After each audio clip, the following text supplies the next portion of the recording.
Ladies, gentlemen, and destined ones of all ages, damage is king in Black Myth Wukong. If you do enough damage, it just doesn't matter how good you even are at the game, regardless of anything else, because you just turn enemies into paste before they can even start to form their opening dialogue. But this isn't some simple heavy attack only build where nothing else does reasonable damage, because you get nearly 300 effective attack to boost your light attacks with 2, and that's where I am at the end of Chapter 4, dealing over 400 damage when the crits hit. This isn't some like multi-new game plus everything unlocked sort of setup where you have like 73 curios. This is the first playthrough pushing into the later stages of the game, and I really want to just maximize everything here. So what that means is not only does this have a lot of room for further growth potential in the end game and New Game Plus, but also you can just be this strong at the end of Chapter 4, which is insane for this point in the game, because anyone can be this strong, and all you need to do is build entirely and completely around the relatively hidden spell, Spellbinder, the reward for the Treasure Hunter quest that you can do in Chapter 3.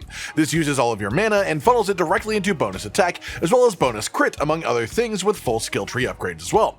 We boost this just by getting as much maximum mana as you can, and then there's a neat tech with this spell where you can snapshot the Spellbinder buff, by which I'd mean if you use Spellbinder while you're at super high max mana, then you reduce your maximum mana for whatever reason after the spell effect is on, it won't lower your attack after the fact. So you can do things like equip a spirit that boosts maximum mana, use Spellbinder, then switch to a spirit that boosts something else, and you basically get both of the passives affecting your actual stats as a result, because the attack conversion has already happened.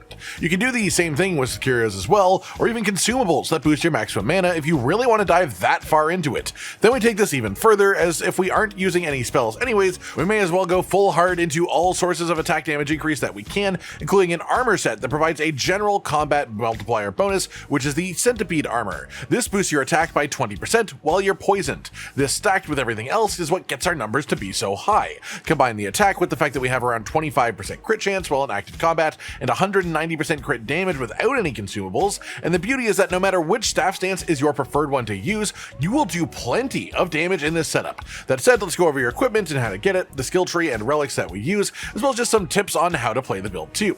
Starting off with a weapon then, at the end of Chapter 4, which is when this becomes properly buildable in this way, the best weapon you will have available to you is the Golden Long Staff, which is unlocked by doing the hidden long optional bosses in Chapter 1 to 4.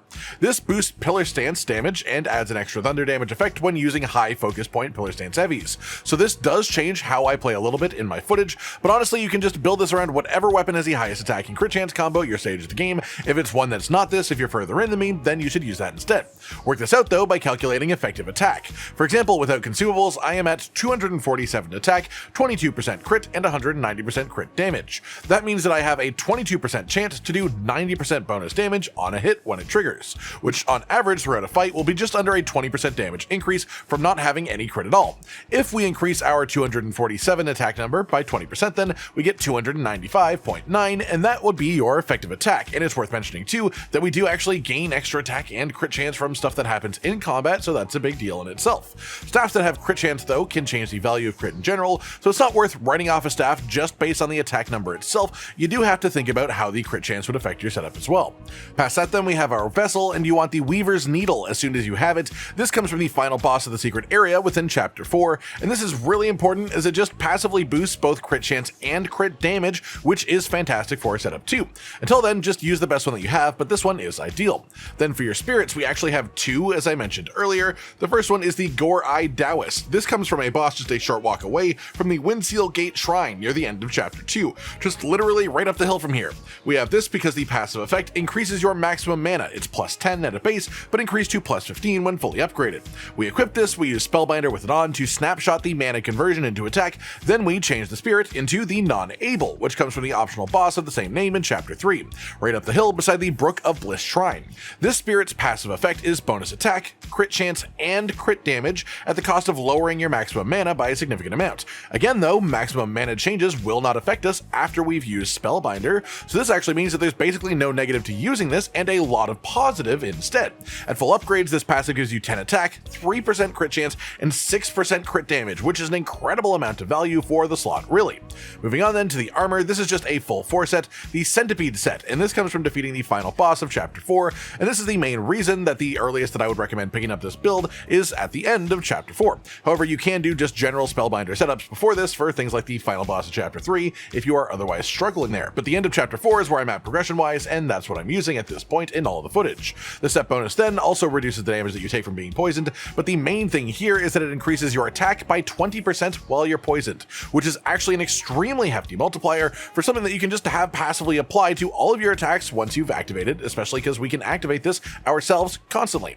The unique effect on the chest piece then also boosts attack for a short duration after you kill an enemy, but this won't come up on bosses really so much unless there is a boss that spawns ads, but instead of that it will just happen when you are clearing out trash between levels, which is nice too.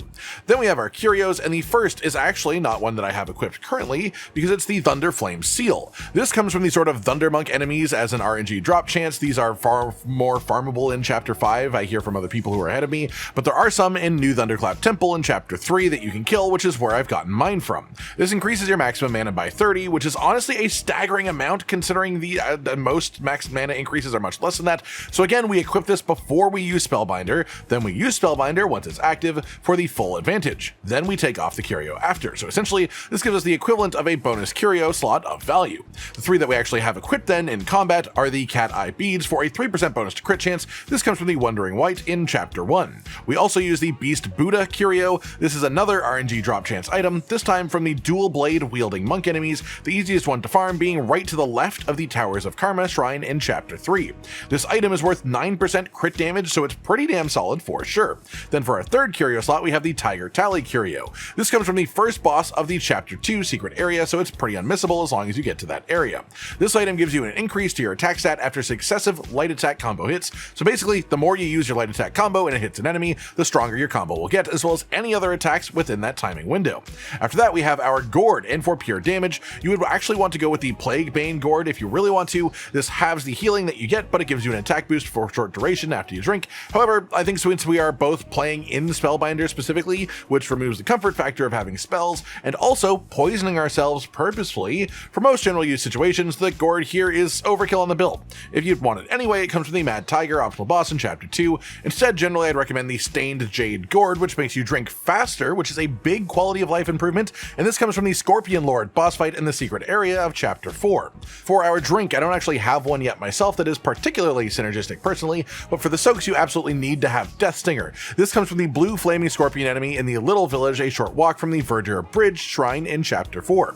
This poisons you when you use your gourd. This is integral to our synergy against bosses, but I generally recommend taking it off for any trash clearing between shrines, as obviously being poisoned whenever you drink from your gourd basically puts you on a timer if you do it when just clearing enemies. The timer is fine for boss fights because our damage output is insane and it more than is enough damage to make it through the actual amount of gourd uses that you'll have. But level clearing doesn't care about high numbers quite as much on the same way at least. For your other soak, it's personal choice, but I really do just like the Bee Mountain Stone soak for the RNG chance to not consume a gourd use when drinking, especially as we start most fights by drinking a gourd while at full health to trigger poison anyways, so that would be a waste unless it gets actually triggered by this effect. That just about does it for our equipment then, so let's talk about our skill tree and our relics. Relics first then. For Craving Eyes, Keen Insight is a 15% damage boost, which is really hefty for pure damage, but Opportune Watcher, increasing focus with successive light attacks, is also a really good synergy. Basically, Keen Insight offers more consistent damage, as our crit chance has a higher chance of triggering on light attacks than heavies, just because more of them will hit throughout a fight,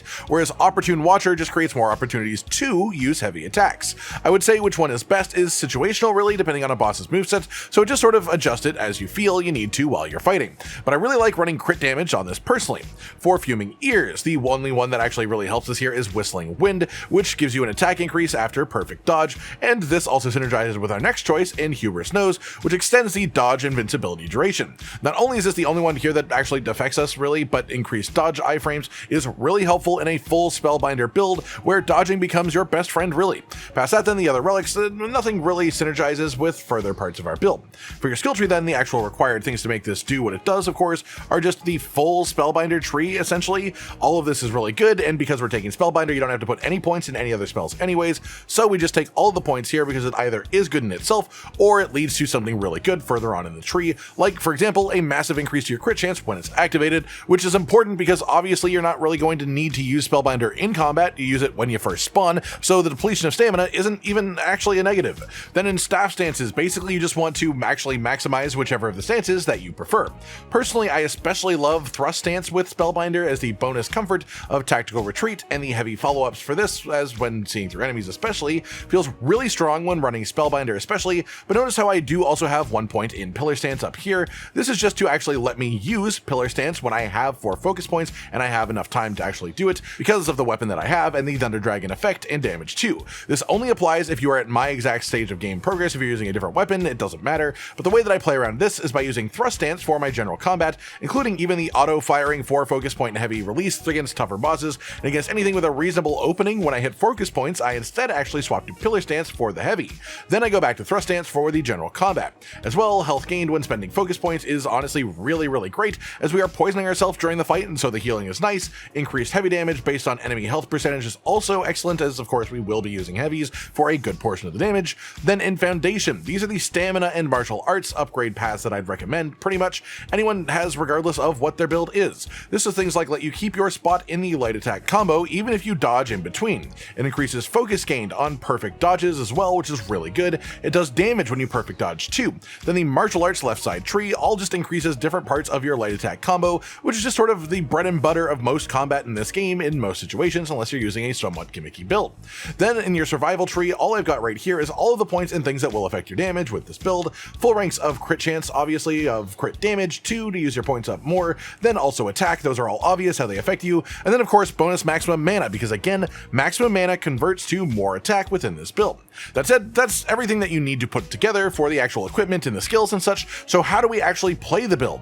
Well, if you're wondering about these single hit boss kill clips that I put at the beginning, those are almost all just created by using consumables as I walk up so that I can have 4 focus points before the fight even begins. But the main reason for doing that is it's the only way to show you how truly ridiculous our damage is with a full focus point heavy. The damage potential is honestly even higher than that if you do the 4 focus point heavy after successive light attacks, but I can't show you that at my current point of progress in the game because the light attacks required to do this build up in my current setup just do so much damage to the bosses that I can fight that the heavy attacks wouldn't even look as impressive because the boss would already be 40% dead if not more.